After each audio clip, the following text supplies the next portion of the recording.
Hi guys, this is Luca with Our Music. In this video I'm gonna talk about three main things. One, how to hold the instrument. The second one will be how to shape our left hand. And the third one will be how to shape our right hand with the bow. So for the first one, how to hold the instrument. There are two main techniques when you can play standing or you can play sitting down, usually on a stool. If you're standing, you notice that the bass has an end pin under it, and you can put this end pin and adjust the length of this end pin. The end pin should be almost like 8 of your fingers. Now you can't see, but it's pretty much. Right now my end pin is the length of 8 of my fingers, and when I'm standing in front of the bass and I'm relaxed, and you see that my arm is relaxed and my hand is approximately really close to the bridge. So this is a good starting point, and when I am playing, I am at this angle. As you can see, my body, it is not behind the instrument like this or besides the instrument like this. I am on an angle, and I'm literally putting this part of the instrument right here on my belly. This is really important. In this position, as you can see, my left hand is free to go everywhere on the fingerboard, and when my right arm is very relaxed, I will be around here with my bow.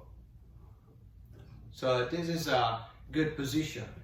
If you are starting with this instrument, I encourage you to start playing standing and not sitting, because sitting you can really quickly gain some really not healthy positions.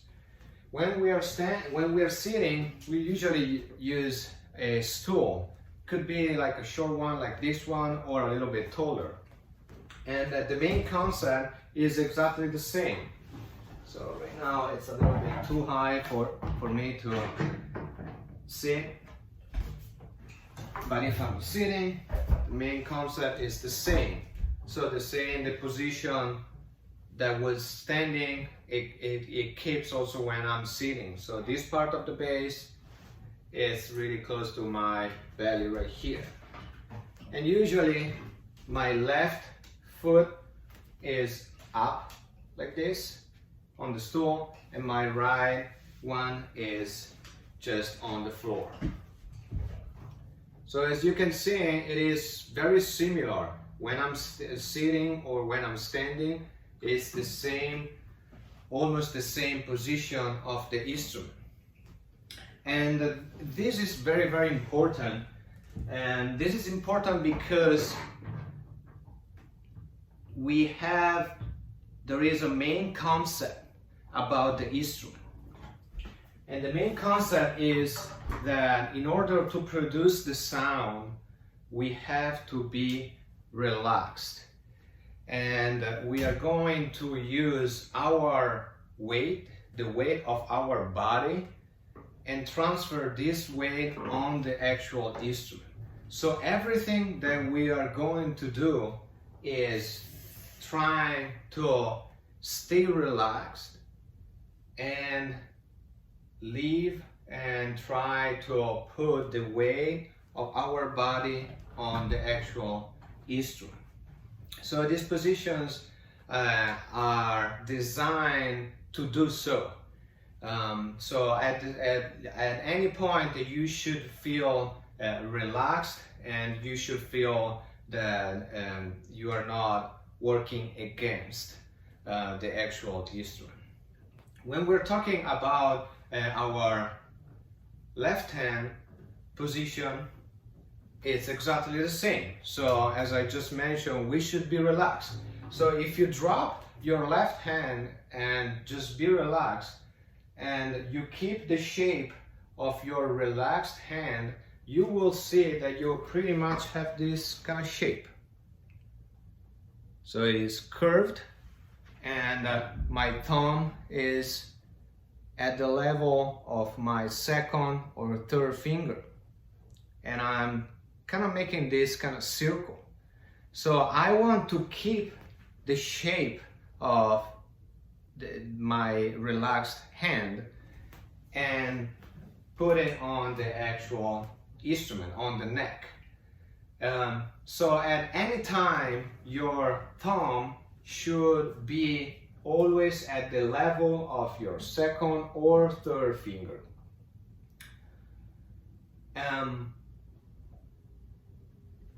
As you notice, I don't have any weird or very noticeable angle in my arm. So I'm not like this, not like that.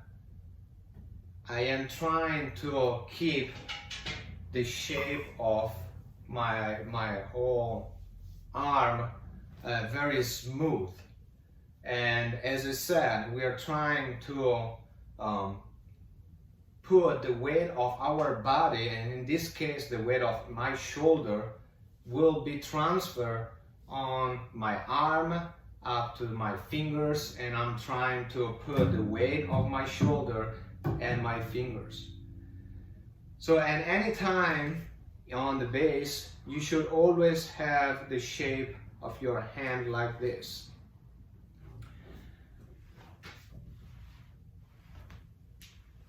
We have two main techniques because we do not use all of our four fingers. We're gonna use 3 of them. So we could use the first, the second, and the 4th finger. So in that case, our 3rd and 4th finger will be like this, used together. And we will use our 1st, the 2nd, and the 4th finger, and we are not going to use our 3rd finger. Or we could group our fingers in this way and group the 2nd and the 3rd together. So in this case, we will use the 1st, the 3rd, and the 4th. You will see later on, and we can talk about all the different fingerings. They're both very useful, and they are 2 different schools.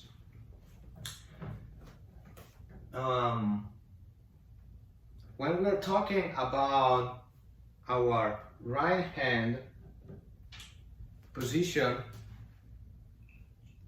in this case, we're talking about the French bow. There are 2 different bows to play the bass. This is what we call the French bow. It looks like this. Or the German bow has a little bit bigger frog and a completely different grip.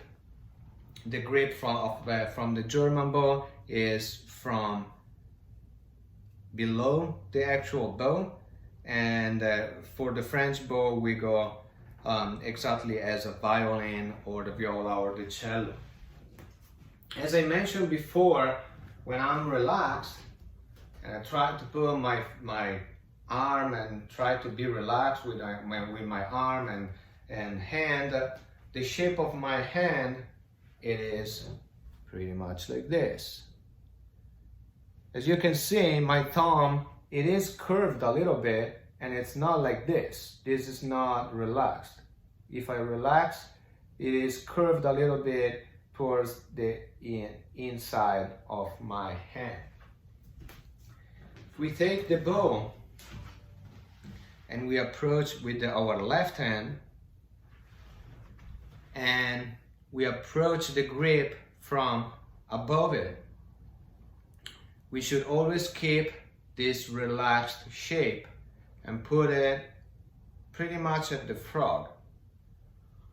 So I'm gonna start looking at the second and third finger, these two. So they are going to touch the bow approximately right here, so you can see. And then I'm gonna put my first finger right here and my pinky down here. Now the violin players and the violas, they put the pinky on top here, but the cellist and the bass player, they put the pinky down. As you can see, my thumb is inside the frog. And as I said, this is really, really important. My thumb has that, it's not in this position, it's in this position. It's really, really important. This is wrong. There is a lot of tension in this position. This is more relaxed. And you can put the thumb inside right there in the frog, or just a little bit outside if it feels a little bit better.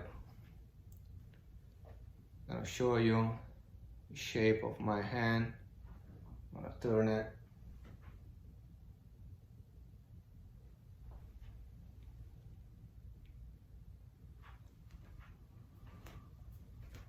Everything we do, it is about our weight.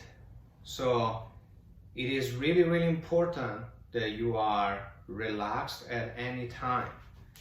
And it is also important if you have and you are able to practice in front of a mirror, because you can see, like when you have weird postures, or if there is a really weird angle in your arms. For example, the one very, very common is this.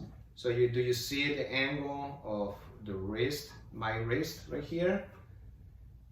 That's tension, and so I don't want that. I want to be smooth. It should always be like this.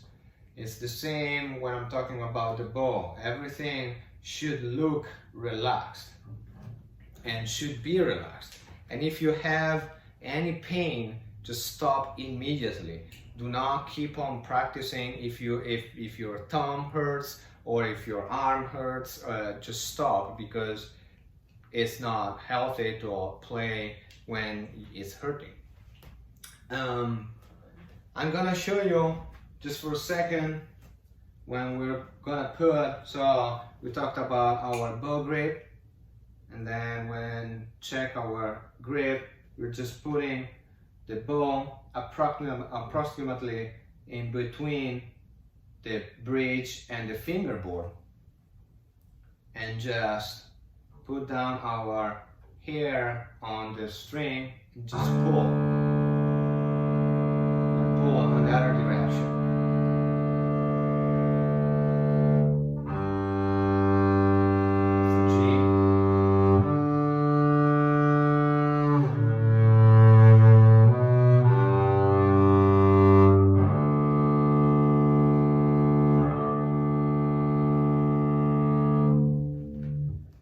The last thing that I want to mention in this video is how to pitch.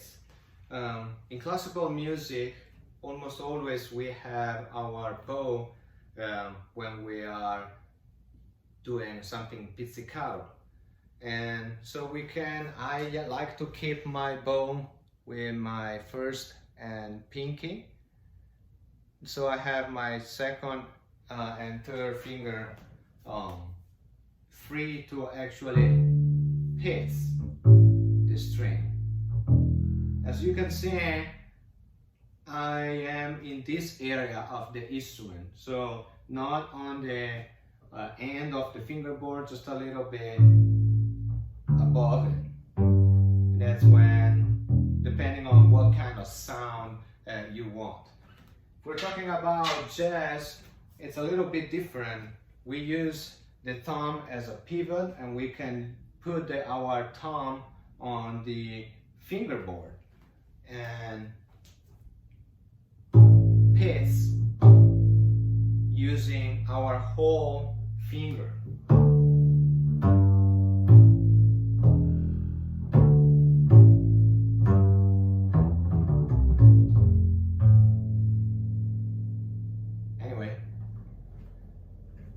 Hope you enjoy. See you soon.